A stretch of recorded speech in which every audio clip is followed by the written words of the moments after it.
don't want any more regrets. Whatever it takes, count me in. So the new Resident Evil game, Resident Evil 9 Requiem, is out, and trust me, it's super exciting.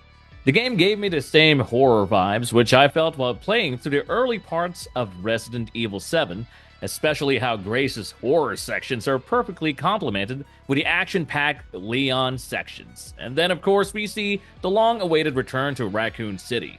For anyone who has experienced the horrors of Resident Evil on the PlayStation 1, you'll feel highly nostalgic. Fan favorite Leon also makes a comeback alongside another famous surname in the franchise, but it's not Alyssa Ashcroft, it's her daughter Grace. We have a lot to unpack, and so in today's video, I'll be going over the main story and all the endings to see how it all fits together. Even if you're not so familiar with Resident Evil lore, I'll make sure you don't miss a beat in the Requiem story. Now let's dive right in. Raccoon City was where it all began for me.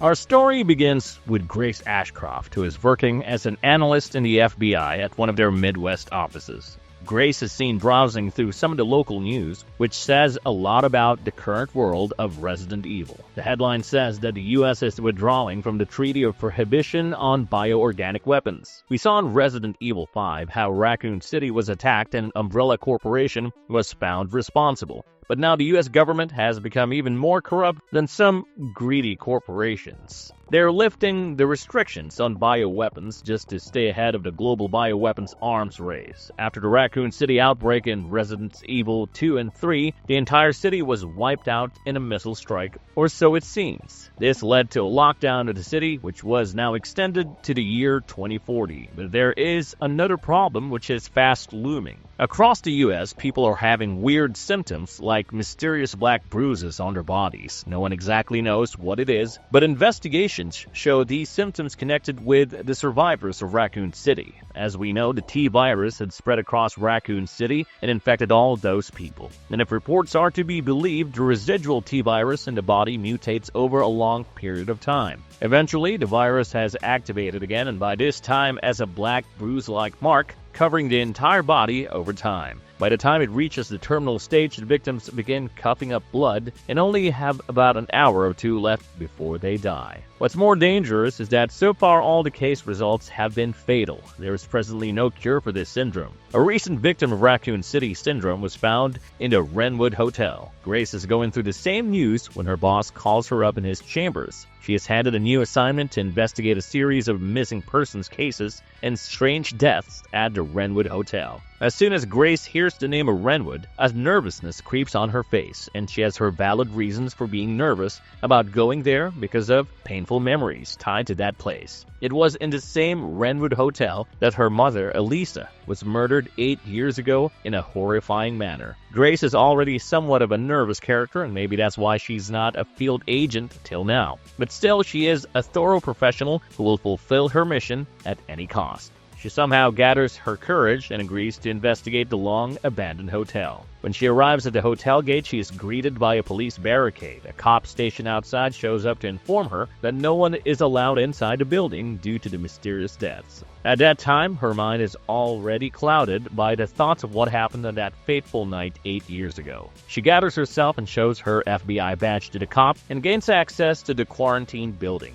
As she walks through the dark hallways of the abandoned hotel, something very strange catches her notice. A photo of herself on one of the posts in a bar, with a key strapped in, together with a message, "Let's talk," in room 204. Grace is now super nervous and scared, but still decides to walk towards the room. There she finds even more photos of herself. What's surprising is that some of them are pictures from her past, but how could that be unless someone has been watching her for years? At this point, we get to a flashback of 8 years back, with Grace and her mom staying at the same hotel. One day when Alyssa gets back from work and was casually chatting with her daughter, they get a phone call. As soon as Grace picks it up, someone on the other line confirms if it's Miss Ashcroft, and then briefly hangs up. Right at the same time, the lights go off in the entire building. Alyssa is quick to sense that something is wrong with the place. She takes Grace and attempts to flee the hotel, but Grace is quite nervous and repeatedly asks what they're running from. Alyssa assures her that she will answer all her questions once they're safe. But that wasn't to be. Just when they were looking to escape, the hotel manager appears and apologizes for the electricity situation. He proceeds to rectify the fault, but is suddenly attacked and killed by a hooded figure appearing out of nowhere.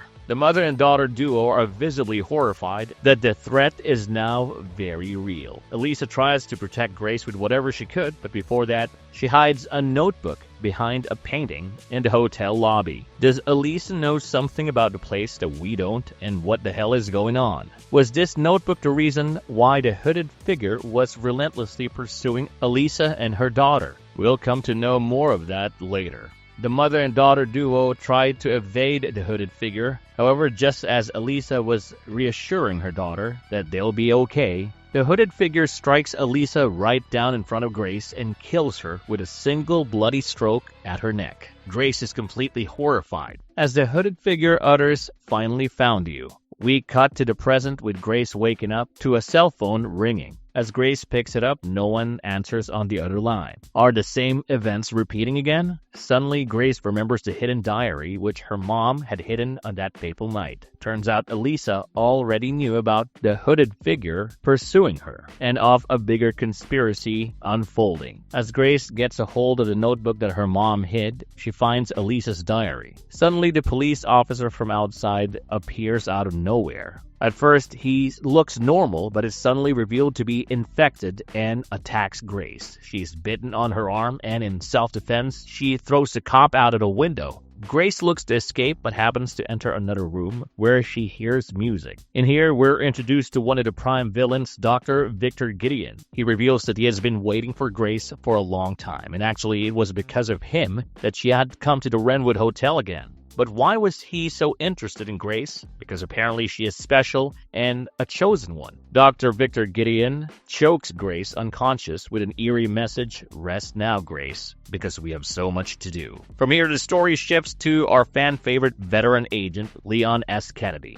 While all of this is happening, Leon is seen checking another dead body, which has the same symptoms as all the others. Leon is working with a DSO, or Division of Security Operations, a U.S. federal anti-bioterrorism agency established in 2011 by President Adam Benford, following the events of Resident Evil 6. Leon is also tasked with investigating the murders in the Renwood Hotel, which seems to exhibit the same markings and symptoms as the dead bodies that he has been investigating. Leon discovers the fact that all 6 victims were actually survivors of Raccoon City because each body contains the mysterious black mark. Can you guess who his handler is during this mission? And no, it's not Hunnigan from Resident Evil 4. That's the one and only Sherry Birkin. If you remember, Sherry and Leon were there in Raccoon City from the events of Resident Evil 2. Leon then was just a rookie cop on his first day in the force, while Sherry was the daughter of G-Virus creator William Birkin. Both Sherry and Leon managed to survive that night together with Claire Redfield, who seems to be missing in action for the entirety of the events of Resident Evil Requiem. Sherry is also working with the DSO and is now all grown up and is a government agent, working as Leon's handler for his mission. Moving along further in the story, it is revealed that Leon and Sherry are both infected with the same strain and symptoms as the victims that they're investigating and are running out of time. Still, he is sent on an assignment to find a missing police officer, and in the process also learns about Victor Gideon. He tracks Victor as he's trying to leave after kidnapping Grace, and after a quick stare-off with Victor,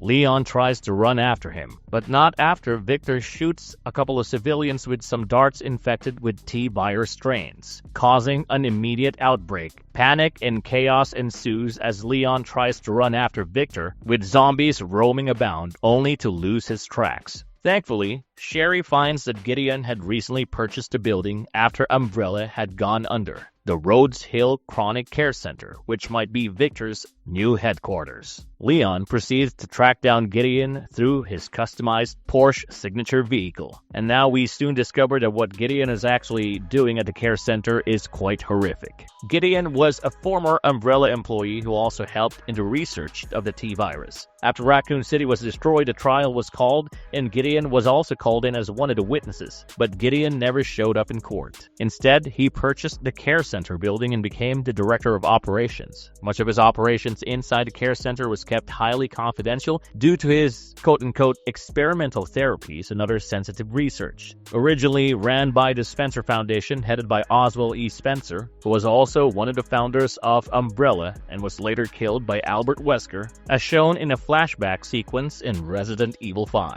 Dr. Gideon was using his care center to achieve Spencer's original vision. Spencer believed that the great leaders of the world had lost their drive and experience, and in order to preserve that, he wanted to transfer the entire memories of humanity to a new vessel, and blood was the only way to do it. Cells present within blood contain a lot of information, even including some factors tied to its memory. The T-virus already granted them control over the blood of the user. If they could modify the T-virus and somehow harness its elements and transfer the memories, their goal would be fulfilled. But the main challenge was sourcing appropriate test subjects for this purpose. Once the test subjects were infected with this mutated strain of the T-virus, they transformed into zombies. The care center has been operational since the past 20 years. In between that time, all kinds of weird and dangerous tests had been conducted on people. We see people being forced into containment cells with no hope of leaving. These tests have caused the subjects to develop rapid tissue regeneration and highly increased aggression. Some of the victims also have large tumors sprouting from their heads. This shows the evident side effect of the mutated T-virus strain. If the fluid within the tumor comes in contact with another infected individual, it can also double the mutation. Basically, this creates a sort of unending cycle where the mutation goes on as long as there's someone infected nearby. In classic Resident Evil fashion, the care center is a front company that's being used to mask all the horrible things going on underneath. We now go back to Grace, who wakes up bound to a medical bed and is upside down, where she finds that her blood is somehow being collected. Being a trained FBI agent that she is, pun intended, she manages to escape from her confines and is greeted with one of Victor's creations. It's the first big jump scare the game would throw at you, a massive mutated BOW that roams the dark hallways of the care center, known only as the Girl. While Grace is busy trying to hide and outrun the Girl,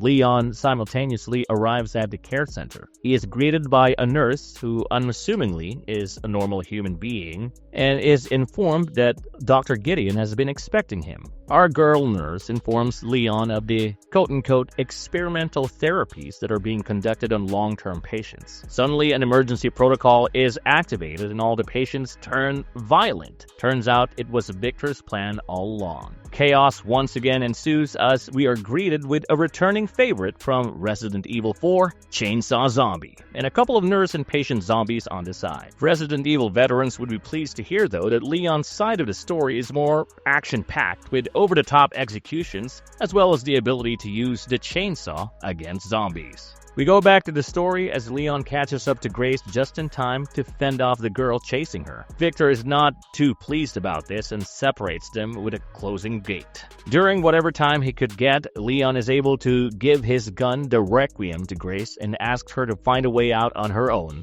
and to escape the facility immediately. Meanwhile, Victor reveals to Leon that his infection is Umbrella's curse after choking him unconscious as well. What's with this guy and choking people? We go back to Grace, who is desperately trying to escape the facility, where she encounters a little blind girl named Emily, who was locked in a cell. When Grace asks her why she has not escaped, Emily simply says she was left trapped when everyone else left except for another girl named Marie in the adjacent cell. Another girl? Grace encounters a dying doctor who warns her to stay away from Emily. For some reason, we find out that Emily is blind and is able to communicate and read through Braille through her storybooks. Grace finds several key puzzle pieces on the onset of the game, only to stumble on a Braille type of lock mechanism where she asks for Emily's aid.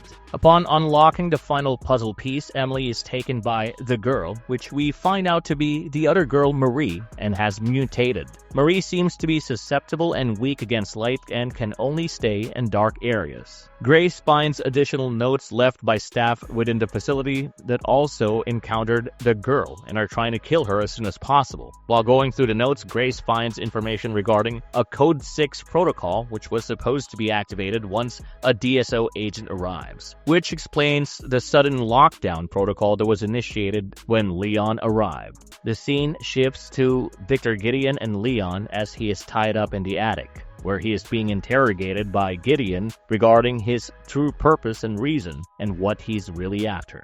We get to hear some of Leon's cheesy one-liners, wherein afterwards Leon manages to cut through his rope tie and gives Gideon some roundhouse whooping. As Victor flees, we hear him say that Leon's a dead man walking, probably referring to Leon's infection. Leon makes his way to Gideon's office, not before encountering another BOW baddie, Timothy, aka Chunk, which Leon disposes of easily. Once inside Gideon's office, Sherry is able to hack through the system and finds out the truth about their shared condition, which happens to be a T-virus related infection.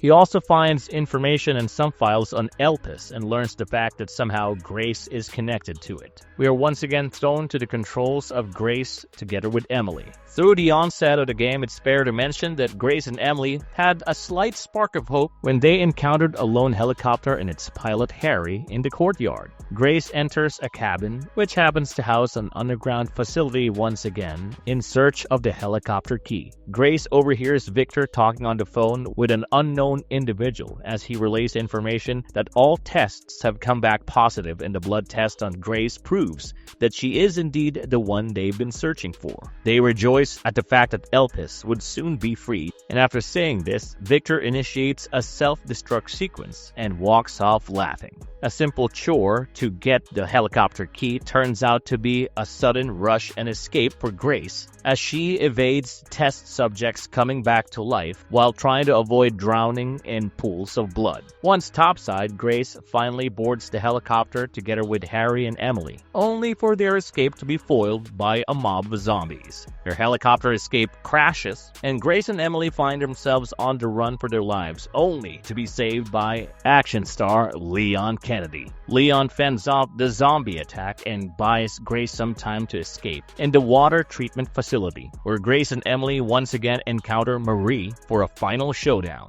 And just when Grace thought victory is at hand after finally defeating Marie by burning her to a crisp, Emily suddenly mutates into a BOW herself. Leon arrives on the scene and is left with no choice but to gun down Emily. Grace is heartbroken and throws back the Requiem to Leon and walks out by herself, where she encounters Victor Gideon. Gideon mentions that Grace is special and that she was the only hope of his master Oswald E. Spencer. He talks about a mission to free Elpis, from which Grace is extremely important, and that's why he needed her. That's also the reason why they were tracking her every movement for the past few years. Even that night when she was trying to escape the Renwood Hotel 8 years ago, they had his eyes on her. They had planned to kill Alyssa and kidnap Grace, but for some reason, Grace managed to evade them. Grace, still heartbroken from the evident death of Emily, goes freely with Gideon together with another mysterious man in a white robe. Victor mentions that it was finally time to release Elpis, with Victor saying that Phase 2 is about to begin. We soon find out later that this mysterious figure is known as Zeno, and he mentions Grace is the final piece connected to Raccoon City's destruction. They board a chopper bound to where it all began, Raccoon City. Meanwhile, a guilt-stricken Leon, moments after Grace walks out on him, starts coughing out blood, showing the severity of his infection.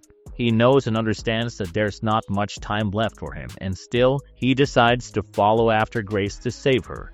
As Leon enters the city, he still has no idea who or what Elpis is and how he can save Grace. On top of that, Sherry tells him that when she wanted to get a high-level clearance for information on Elpis, she was instead instructed to shut down the investigation entirely. So this Elpis must be something highly confidential and a project of influentials. But what is Elpis really?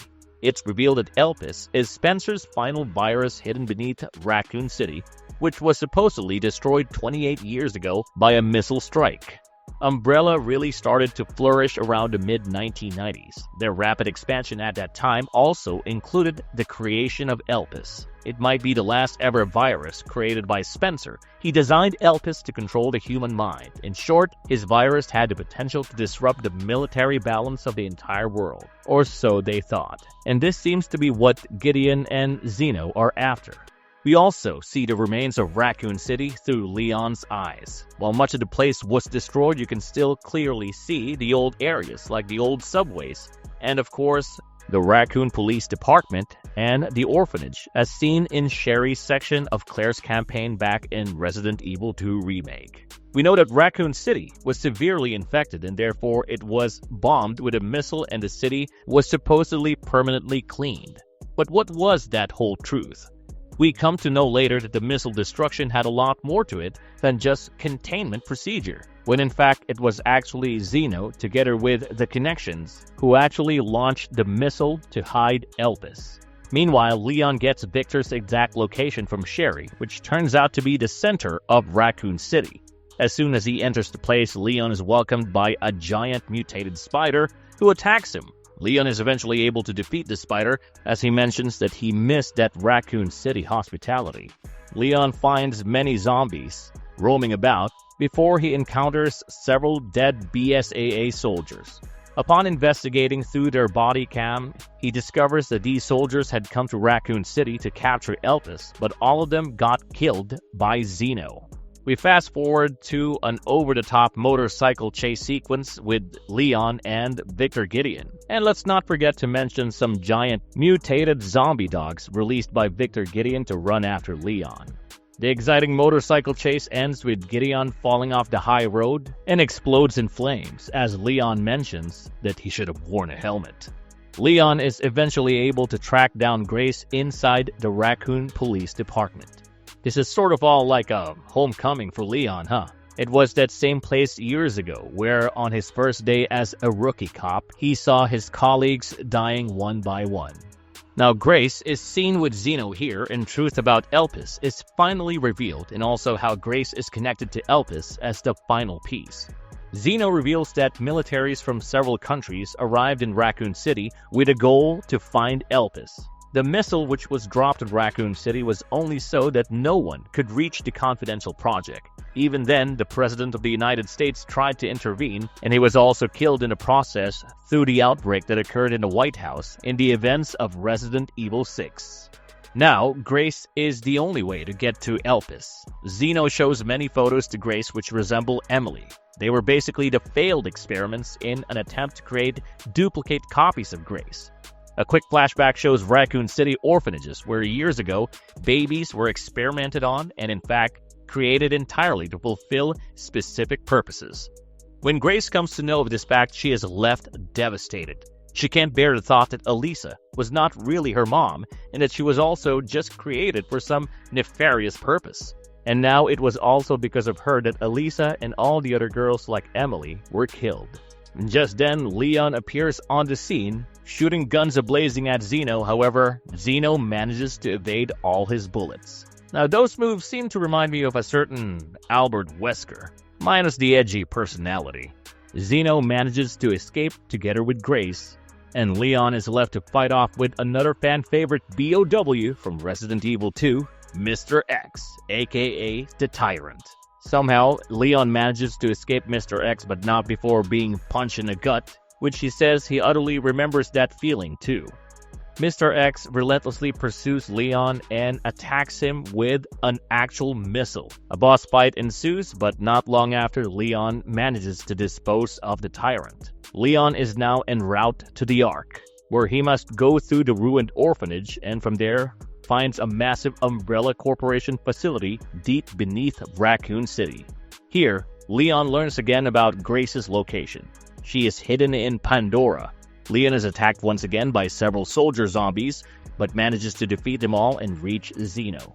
Here, we see that Elpis had been hidden inside the Ark for many years. It was on the verge of being released and now only required a password, which they thought happened to be inside Grace's mind. But the funny thing is that even she had no idea about it. At that moment, Leon tries to stop Zeno, but he can't fight too well due to his increasing infection, which has now reached the 3rd stage and has rendered him unconscious. The black marks on his body are all the more visible now.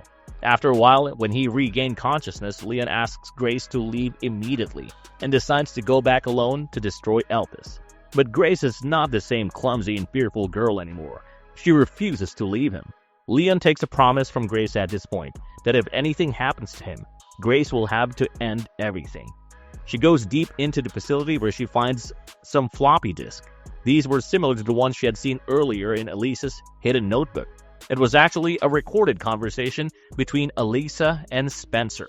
Grace is shocked to know that she was a homeless girl, and it was actually Spencer who had provided her with a home. She wasn't even supposed to be a test subject, just a normal girl whom Spencer adored and called his hope. All these events have left her quite emotional, but still she creates a path for Leon. Leon meets Grace, but he is dying. Grace supports him and takes him to Elpis, where Zeno is also waiting for them. In a defining game, Grace enters the password and releases Elpis. Yes, it seems she knew the password all along, and it was Hope. If you look at it, both Alyssa and Spencer had referred to Grace as their Hope again and again. So Elpis is now released, and Zeno injects it into himself. He believes that this will make him unstoppable, but the truth is, it was something else entirely. Grace reveals that Elpis is actually an antiviral created by Spencer because he wanted to repent for his sins. Grace was not a key to anything. Meanwhile, Elpis begins to affect Zeno's body and slowly destroys his powers, potentially weakening him. At this point, we also see a badly injured Victor who confirms the same truth. An argument ensues between Victor and Zeno, with Zeno mentioning that Victor's research screwed up, and Victor mocks Zeno for being an imitation, which indirectly points at Zeno being a Wesker clone, and afterwards chops off his head with a mutated arm. On the other hand, Leon is dying. Grace is able to inject a dose of Elpis into Leon just in the nick of time. Victor decides to destroy and bury everything as the whole place comes crashing down. And by this time, Leon has magically fully recovered with the help of Elpis. And Victor mutates into a huge BOW as the final boss fight ensues. Leon completely demolishes Victor using his Requiem. By now, the exit has been completely blocked off by debris as the whole facility collapses. Seeing no way out for themselves, Leon and the injured Grace begin waiting for their deaths. But suddenly, they are rescued by some soldiers who reach them with a message from none other than Captain Redfield. Leon and Grace are saved. Then Leon doesn't forget to send an antiviral dose for Sherry as well. Leon informs Grace that all of the surprises of Umbrella Corporation were now out in the open. He also mentions that he did not hit any of Emily's vital points, which means that she could still be saved.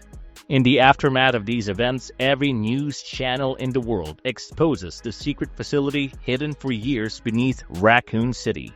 The main credit to avert this crisis goes to Alyssa Ashcroft because she was the first person who had cracked the story of Oswald E. Spencer and was then killed off by the organization The Connections, who were secretly controlling the government. It's kind of a happy ending when we see Emily eventually rescued as well, and cut to a few days later we see Grace talking to Leon in her office. We then learn that Emily now lives with Grace, and just like Alyssa has once adopted Grace. The story should have ended on this happy note, but then comes the post-credit scene. Here, an unknown organization is seen entering the facility before Leon and Grace were rescued. We see dead BSAA agents, where the unknown organization manages to procure Elpis, and mentions that they have to get out of here before the wolves come in, which points to Chris Redfield's agents, who were the ones who rescued Leon and Grace in the ending. This post-credit leaves an opening for further expansion through campaign DLCs. Now, alternatively, there also happens to be another very different ending, which is actually a bad ending. In this ending, our hero Leon dies through a shot to the head. Although it's non-canon, you can still achieve it if you're able to destroy Elpis. Towards the end, Grace gets two options in the game, either release Elpis or destroy it. If you choose to release on her behalf, then the password to be used is Hope. But if you choose to destroy Elpis, the password becomes destruction. This causes the Ark and the entire base to collapse immediately. In the canonical ending, Victor is seen destroying Elpis after it is released. This again leads to the same destruction scene where everything collapses and Leon has to fight him. But Leon never gets the chance to fight Victor if you take the destroy route. This is because he would have already been killed by Zeno earlier. Now, I'm glad that I chose to release Elpis and not destroy it. Otherwise, that's gotta be one tragic ending that's gonna haunt me forever. The way Resident Evil Requiem plays out right from the start is just amazing. On one hand, we have a timid and fearful Grace who gets scared with most of the things, but still carries on with the story. And on the other hand, we have Leon S. Kennedy, who is a battle-hardened zombie killer with action sequences akin to John Wick. The contrast between these two characters is quite thrilling, and honestly, the balance between action and horror is done excellently. So there you have it, folks, a quick recap of the entire story of the game. If you haven't had a chance to play the game yet, go out and buy it already. So folks, what are your favorite moments in the game? Let us know in the comments section down below. As always, don't forget to like, share, and subscribe to our channel if you haven't done yet. A subscription is the best way to be updated on all our latest content, especially if you like deep dives like this one. I'm John of Marvelous Gamers. I'll see you on the next one.